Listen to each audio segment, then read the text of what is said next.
యేసుక్రీస్తు వారు నిన్నటివాడు మొన్నటివాడు, అతని పుట్టుకలో ఎటువంటి ప్రత్యేకత లేదు అని చాలామంది యేసుక్రీస్తు వారి పుట్టుకను అపార్థం చేస్తూ ఉంటారు. పిల్లరా, యేసుక్రీస్తు వారు ఈ లోకానికి పుడతాడు అని పిల్లరా క్రీస్తుకు పూర్వమే కొన్ని వందల సంవత్సరాల క్రితమే బైబిల్ గ్రంథములో ఎంతో మంది భక్తులు, ఎంతో మంది ప్రవక్తలు ప్రవచించినట్లుగా బైబిల్ గ్రంథమందు మనకు కనబడుతుంది. వారు ప్రవచించిన రీతిగానే పిల్లరా యేసుక్రీస్తు వారి పుట్టుక నెరవేరినట్లుగా, ఆ ప్రవచనం ప్రకారంగానే యేసుక్రీస్తు వారు కన్యక గర్భమందు మరియ కడుపున పుట్టినట్లుగా బైబిల్ గ్రంథంలో మనము చూడగలం.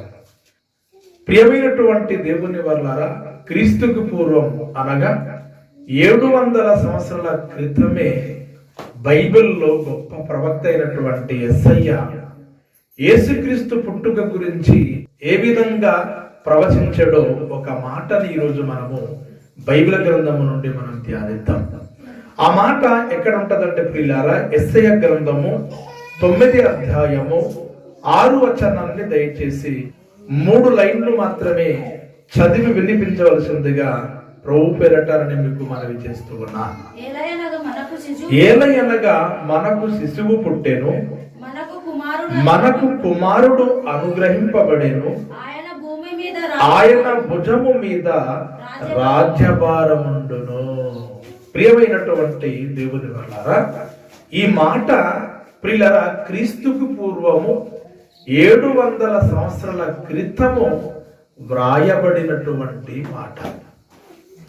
ఈ మాట ఎవరి గురించి వ్రాయబడింది అంటే మన ప్రభును లోక రక్షకుడైనటువంటి యేసుక్రీస్తు వారి గురించి, తన ఒక పుట్టుక గురించి, తన ఒక జన్మము గురించి ఈ మాట వ్రాయబడింది. ప్రియులారా 700 సంవత్సరము తర్వాత ప్రియులారా ఈ మాట ఎవరిలో నెరవేరింది అంటే లోకరక్షకుడైనటువంటి యేసుక్రీస్తు వారిలో ఈ ప్రవచనము లేదా ఈ వాక్యము నెరవేరింది అన్న సంగతి ఈరోజు చాలా మంది మతోన్మదులకు గాని, మత ఛాందసవాదులకు గాని, హేతువదులకు గాని, నాస్తికులకు గాని తెలియకపోవడం అనేటువంటిది చాలా బాధకరమైనటువంటి విషయం.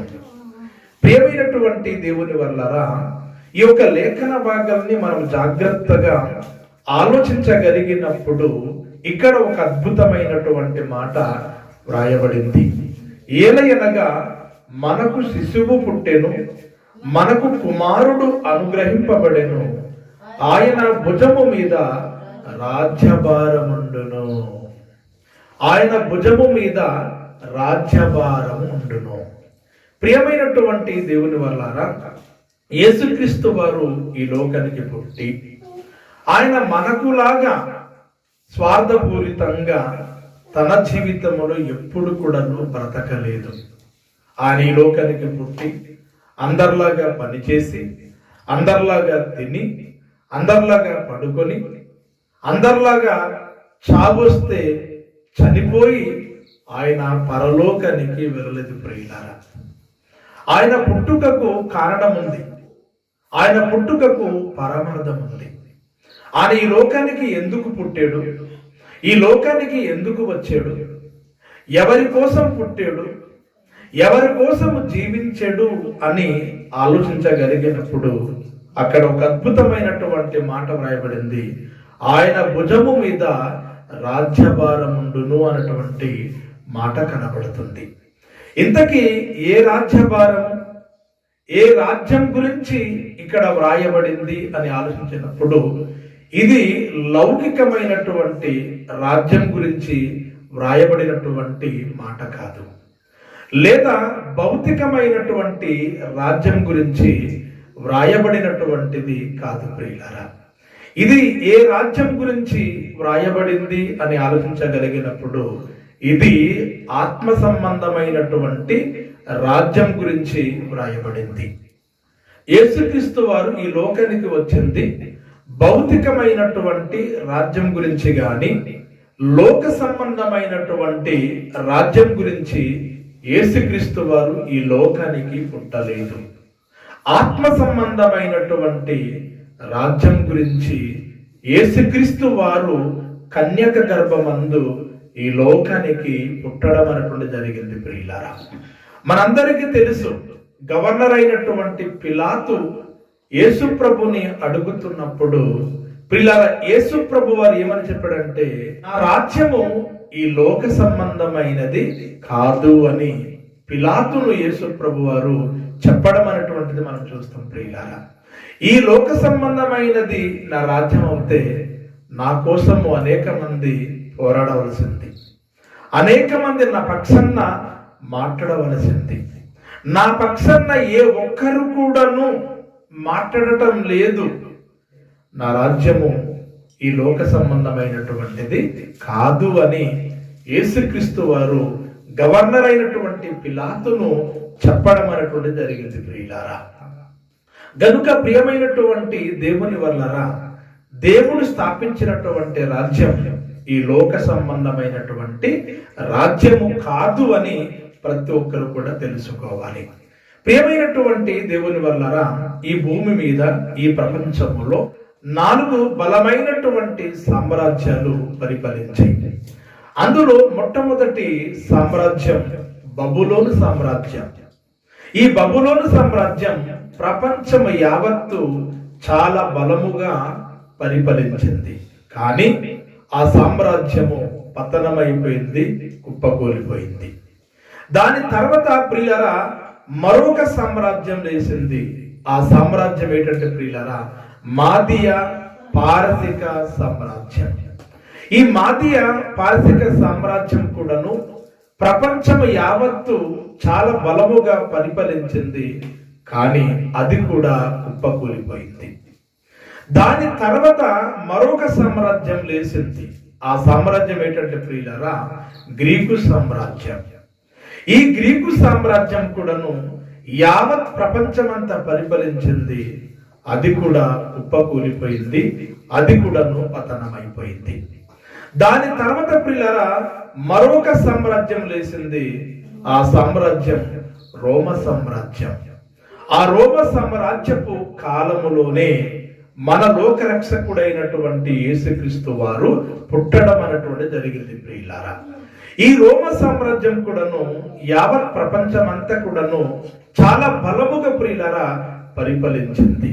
కానీ ఈ రోమ సామ్రాజ్యం కూడాను కుప్పకూలిపోయింది, కనుమరుగైపోయింది. ప్రియులారా, చివరికి ప్రపంచమంతటిని పరిపాలించే ఏకైక సామ్రాజ్యం ఒకటి లేచింది. 4 సామ్రాజ్యాలు పతనమైన తర్వాత, 4 సామ్రాజ్యాలు పడిపోయిన తర్వాత, 4 సామ్రాజ్యాలు కనుమరుగైన తర్వాత ఒక సామ్రాజ్యం ప్రపంచములో లేచింది. అదే క్రీస్తు సామ్రాజ్యం. ఏ సామ్రాజ్యం అంటే చెప్పండి? క్రీస్తు సామ్రాజ్యం. ఆ క్రీస్తు సామ్రాజ్యం అనేటువంటిది ఎప్పుడు స్థాపించబడింది, ఎక్కడ స్థాపించబడింది, ఎవరు స్థాపించారు, ఎంతమందితో ఆ సామ్రాజ్యము స్థాపించబడింది అని ఆలోచించినప్పుడు ప్రియులరా, క్రీస్తు శకం 33 సంవత్సరములో పెంతుకోస్తు అనబడినటువంటి పండగ దినమున యెరూషలేములో ఈ యొక్క సామ్రాజ్యము స్థాపించబడింది. ఎంతమందితో ఈ సామ్రాజ్యము స్థాపించబడింది అంటే ప్రియులరా, కేవలం 3000 మందితోనే ఈ సామ్రాజ్యము స్థాపించబడింది. 3000 మందితో స్థాపించబడినటువంటి సామ్రాజ్యం యావత్తు ప్రపంచం అంతా కూడాను విస్తరించబడింది. యావత్ ప్రపంచమంతా విస్తరించబడినటువంటి ఈ క్రీస్తు సామ్రాజ్యానికి ఎంతో మంది మతోన్మాదులు, మత ఛాందసవాదులు, మత ఉగ్రవాదులు, నాస్తికులు, హేతువాదులు ప్రియులరా హరికట్టడానికి ఎన్నో రకరకాలుగా ఎన్నో పన్నాగాలు పన్నుతున్నప్పటికీ ఇది ఎవరి ద్వారా కూడా సాధ్యము కావటం లేదు. కారణం ఏంటంటే ఇది మనుషుల ద్వారా స్థాపించబడినటువంటి రాజ్యం కాదు. సాక్షాత్తుగా దేవాది దేవుడే స్థాపించినటువంటి ఈ రాజ్యము గనుక ఈ రాజ్యానికి అంతము లేదు, ఈ రాజ్యానికి పతనం ఉండదు, ఈ రాజ్యం ఎప్పుడు కూడా పడిపోదు. ఎన్ని శక్తులు, ఎన్ని వ్యతిరేకమైనటువంటి శక్తులు లేచినా ప్రియులరా దానికి విరోధమైనటువంటి ఆయుధాలు వర్ధిల్ల నేరవు అని దేవుని లేఖనాలు సెలవిస్తూ ఉన్నాయి. గనుక ఈ రాజ్యము కోసమే యేసుక్రీస్తు వారు కన్యక గర్భమందు పుట్టడం అనేటువంటి జరిగింది. ప్రియులారా ఇక్కడ మనం చూడగలిగినప్పుడు ఏలయనగా మనకు శిశువు పుట్టెను, మనకు కుమారుడు అనుగ్రహింపబడెను, ఆయన భుజము మీద రాజ్యభారముండును. ఎవరి భుజము మీద? ఎవరి భుజం మీద? కన్యక గర్భమందు పుట్టిన శిశువు భుజము మీద, అనగా యేసుక్రీస్తు వారి భుజము మీద ప్రియులరా రాజ్యభారం ఉంటదటండి. అనగా ప్రియులరా దేవుడు స్థాపించినటువంటి ఆ రాజ్యభారము ఎవరి మీద పడింది, ఎవరి భుజము మీద మోపబడింది అని ఆలోచించినప్పుడు లోకరక్షకుడైనటువంటి యేసుక్రీస్తు వారి భుజముల మీద రాజ్యభారము మోపబడింది. ప్రియులారా ఈరోజు మనకు ఎన్నో భారములు ఉంటాయి. కొంతమందికి కుటుంబ భారం ఉంటది, మరికొంతమందికి పిల్లల ఆర్థిక భారం ఉంటది, మరికొంతమందికి పిల్లల చదువుల భారం ఉంటది. ఇలా పుట్టిన ప్రతి మనిషికి భూమి మీద బ్రతకడానికి ఎన్నో భారములు ఉంటాయండి. భార్య భారం ఉంటది, భర్త భారం ఉంటది, పిల్లల భారం ఉంటది, తల్లిదండ్రుల భారం ఉంటది. ఇలా చెప్పుకుంటే భూమి మీద ఎన్నో రకాలైనటువంటి భారములు ప్రతి మనిషికి ఉండి ఉంటాయండి. అయితే యేసుక్రీస్తు వారు ఈ లోకములు పుట్టినప్పుడు యేసుక్రీస్తు వారు ఏ భారం తీసుకోలేదు, కానీ ప్రియులార ఎన్నడూ కూడాను అంతము కాని రాజ్య భారాన్ని యేసుక్రీస్తు వారు తన భుజము మీద వేసుకున్నాడండి. ప్రియమైనటువంటి దేవుని వల్లారా యేసుక్రీస్తు వారు ఈ లోకానికి పుట్టి మనకులాగా బ్రతికి చనిపోయి పరలోకానికి వెళ్ళలేదు, కానీ దేవుడు స్థాపించినటువంటి రాజ్యభారాన్ని తన భుజము మీద వేసుకున్నాడు. ప్రియులారా తన భుజము మీద వేసుకున్నాడు. అలా భుజము మీద వేసుకున్నటువంటి యేసుక్రీస్తు వారు రెండవ రాకడల్లో అదే రాజ్యాన్ని పరలోకమందున్న తండ్రిని అప్పగించి తండ్రిని లోబడి ఉంటాడు అని దేవుని లేఖనాలు సెలవిస్తూ ఉన్నాయి. అయితే క్రైస్తులైనటువంటి మనము ఒకటి గమనించాలి. ఈ లోకానికి పుట్టినటువంటి యేసుక్రీస్తుల వారు రాజ్య భారము తన భుజాల మీద వేసుకున్నాడు కదా. మరి ఈ లోకమును పుట్టినటువంటి నీకు ఎటువంటి భారం లేదా? ఎటువంటి భారము దేవుడు నీ మీద మోపలేదా? అందుకే దేవుడు ఈ లోకానికి పంపించాడా? ఏ పనిపాటు లేకుండా స్వార్థంగా నీ గురించో, నీ పిల్లల గురించో, నీ భార్య కోసము బ్రతికి చదువులని, ఉద్యోగాలని, వ్యాపారమని, కూలినాలి అని స్వార్థపూరితంగా నీ కోసమే బ్రతికి చనిపోయి పరలోకానికి వెళ్ళాలన్న ఉద్దేశంతోనే దేవుడు ఈ లోకానికి పంపించాడు. మనకంటూ పనులు లేవా, మనకంటూ భారము లేదా అని ఆలోచించగలిగినప్పుడు బైబిల్ గ్రంథములు మనం చూడగలిగినప్పుడు 2 కొరింథీయులకు రాసిన పత్రిక 11వ అధ్యాయము 28వ వచనం చదవండి ప్రియులారా. ఇవియును గాక సంఘములన్నిటిని గూర్చి నాకు చింత కలదు, ఈ భారము దినదినమును నాకు కలుగుచున్నది. ప్రియమైనటువంటి దేవుని వల్లారా ఇక్కడ మనము పౌలు గురించి మనం ఆలోచించగలిగినప్పుడు పౌలు గారు ఇక్కడ ఏమన్నారంటే, ఇదివుగాక సంఘములన్నింటి గురించి నాకు చింత కలదు, ఈ భారము నాకు దినదినము కలుగుచున్నది. ఈ వాక్యాన్ని బట్టి మనకేమర్థమవుతుంది అంటే పౌలు గారు సంఘ భారము కలిగినటువంటి వ్యక్తిగా కనబడుతూ ఉన్నాడు. ప్రారంభ శతాబ్దములో ఎన్ని సంఘములైతే స్థాపించబడ్డాయో కేవలం పౌలు గారి ద్వారా మాత్రమే స్థాపించబడినటువంటి సంఘాలు కాకుండా అనేక మంది ద్వారా స్థాపించబడినటువంటి సంఘములన్నింటినీ ఉద్దేశించి పౌలు గారు ఇక్కడ చెప్తూ ఉన్నాడు. ఆయన ఎన్నో ప్రయాణాలు చేశాడు, సువార్త ప్రయాణాలు చేశాడు. సువార్త ప్రయాణాలు చేసి పౌలు గారు చెప్తున్నటువంటి మాటలు ఏంటంటే, ప్రియులారా, సంఘములన్నింటి గురించి నాకు చింత కలదు, దినదినము నాకు ఈ భారము కలుగుచున్నది.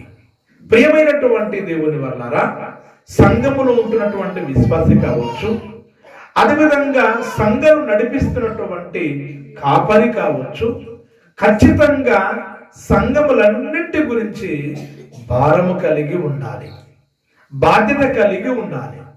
చాలా మంది సంఘానికి వస్తున్నటువంటి క్రైస్తవులు గాని, దేవుని సేవకులు గాని సంఘము పట్ల భారము, బాధ్యత లేని వారుగా ప్రవర్తిస్తారు. బాధ్యత లేని వారు ఏ విధంగా ప్రవర్తిస్తారంటే, ఆదివారం ఆరాధనకు వస్తారు, అటెండ్ అవుతారు, ఒక గంట సేపు మందిరంలో కూర్చుంటారు, చిన్న కానుక ఇస్తారు, ఆశీర్వాదం పొంది వారి గృహాలకు వెళ్ళిపోతారు. ఇంకా వారం రోజుల వరకు అతనికి మందిరంతో పని లేదు, సంఘముతో పని లేదు, ప్రోగ్రామ్స్ తో పని లేదు, సంఘం ద్వారా జరుగుతున్నటువంటి కార్యక్రమంతో అతనికి పని లేదు. గనుక ఇటువంటి వారు ప్రియులారా సంఘ భారము లేనివారు, సంఘ బాధ్యత లేనివారు అని చెప్పవచ్చు ప్రియులారా. రెండవదిగా సంఘ కాపరి గురించి ఆలోచించినప్పుడు, ఎక్కడో ఒక సంస్థలో ఒక సంఘ కాపరి జాయినింగ్ అయి పిల్లరా కేవలం సంఘ కాపరి ఆదివారము మాత్రమే ఆరాధనకు వెళ్తాడు. ఎందుకంటే ఒక ఉద్యోగస్తుడు డ్యూటీ చేసిన రీతిగా ఆదివారము మాత్రమే ఆ సంఘానికి ఆరాధన నడిపించడానికి వెళ్తాడు. ఒక విధంగా చెప్పాలంటే ఈ లోకపరమైనటువంటి ఉద్యోగస్తుడైనా బెటర్, ఎందుకంటే ప్రతిరోజు డ్యూటీకి వెళ్తాడండి. కానీ ఒక సంస్థలో జాయిన్ అయినటువంటి ఒక సంఘ కాపరి నెలకు జీతము తీసుకుంటూ కేవలము ఆదివారం మాత్రమే ఆరాధనకు అటెండ్ అవుతాడు.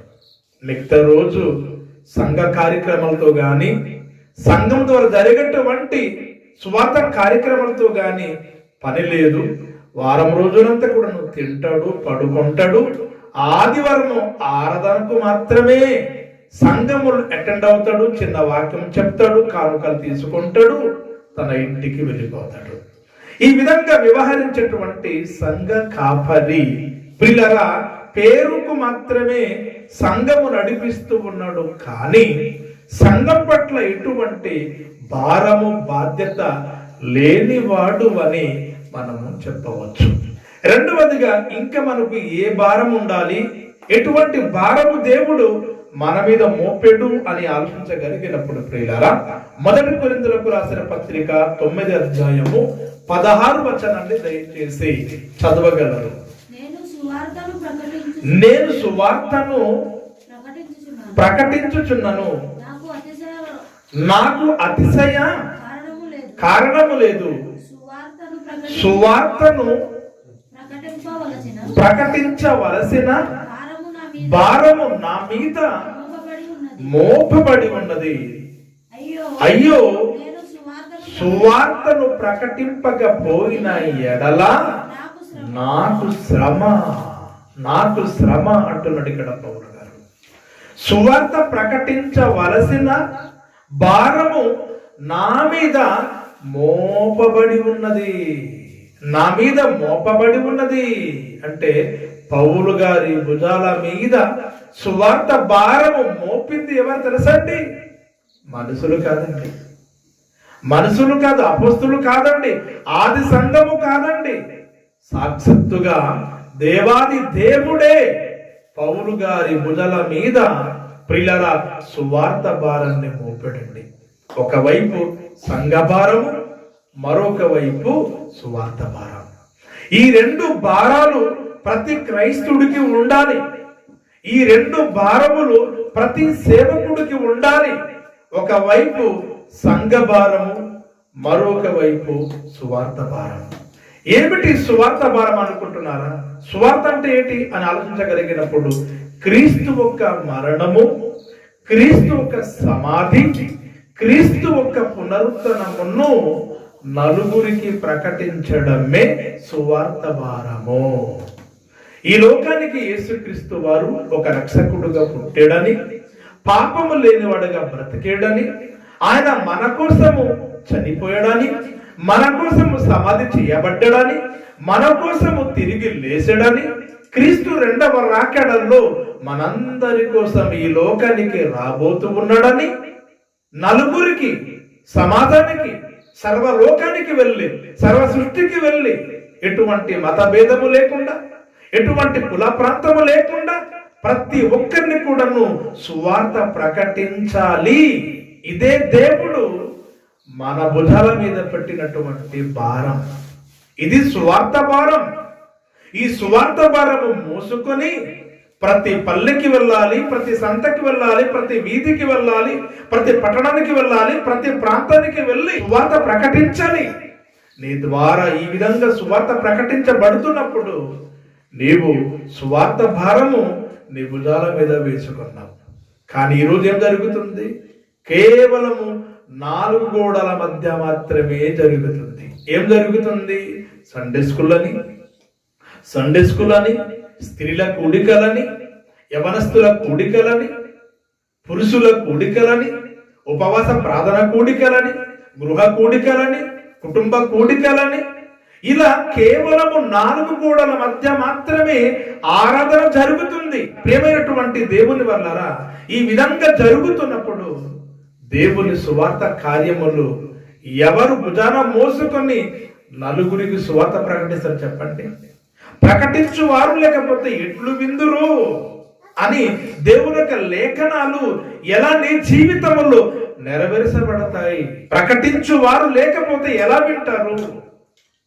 వింటనే కదా ఒక వ్యక్తిలో మార్పు వచ్చేది, వింటనే కదా ఒక వ్యక్తిలో విశ్వాసం పెరిగేది, వింటనే కదా ఒక వ్యక్తి రక్షణ పొందేది. నీ ద్వారా ఎటువంటి కార్యక్రమములు జరగటం లేదు అంటే నీలో సువార్త భారము లేదు, నీలో సువార్త భారము లేదు. కానీ పౌలు అంటున్నాడు, సువార్త భారము నా మీద మోపబడి ఉన్నది. అయ్యో, సువార్త ప్రకటించకపోయిన ఎడల నాకు శ్రమ. గనుక మీరు నా పని చేయండి, సువార్త ప్రకటించండి, సర్వలోకానికి వెళ్ళండి, సర్వ సృష్టికి వెళ్ళి మీరు సువార్త ప్రకటించండి, సమస్త జనులకు మీరు శిష్యులుగా చెయ్యండి అని దేవుడు మనకు సంఘ భారం ఇచ్చాడు. దేవుడు మనకు స్వార్థ భారం ఇచ్చాడు. ఈ భారం మొయ్యకుండా మనము ప్రియులారా ప్రతి క్రిస్మస్ యేసుక్రీస్తు పుట్టాడు అని ఈ రోజు మనము పండగలు చేసుకుంటున్నాం. ఏ విధంగా పండగలు చేసుకుంటున్నాము? ఏ విధంగా పండగలు చేసుకుంటున్నాం చెప్పండి? మంచి చికెన్, మంచి బిర్యానీ వండుకొని తింటున్నాం. ఆయన పుట్టుక, ఆయన జన్మదిన సందర్భంగా కేక్ కటింగ్ చేసుకొని తింటున్నాం. ఆయన జన్మదిన సందర్భంగా చర్చిలో ఒక క్రిస్మస్ ట్రీని అలంకరిస్తున్నాం. ప్రతి చర్చి ముందు స్టార్ కడుతూ ఉన్నాం. ఆ ప్రియులారా, దీని వలన దేవుడు సంతోషిస్తాడు అనుకుంటున్నారా? దీని వలన సంతోషిస్తాడు అనుకుంటున్నారా? కాదండి. ఒక పాపి మారితే పరలోకములో దేవుడట కోటాను కోట్ల దేవదూతలతో సంతోషిస్తాడు. ఒక పాపి మారాలి. ఒక పాపి మారాలి అంటే ఆ పాపిని సువార్త ప్రకటించాలి. ఆ పాపిని సువార్త ప్రకటించాలి. సువార్త ద్వారా పాపి మారు మనసు పొంది రక్షణ పొంది సంఘములు చేర్చబడినట్లయితే దానికంటే మించిన ఆనందం, దానికంటే మించిన పండగ, దానికంటే మించిన క్రిస్మస్ ఈ ప్రపంచంలో ఎక్కడ కూడా ఉండదు. అదే నిజమైనటువంటి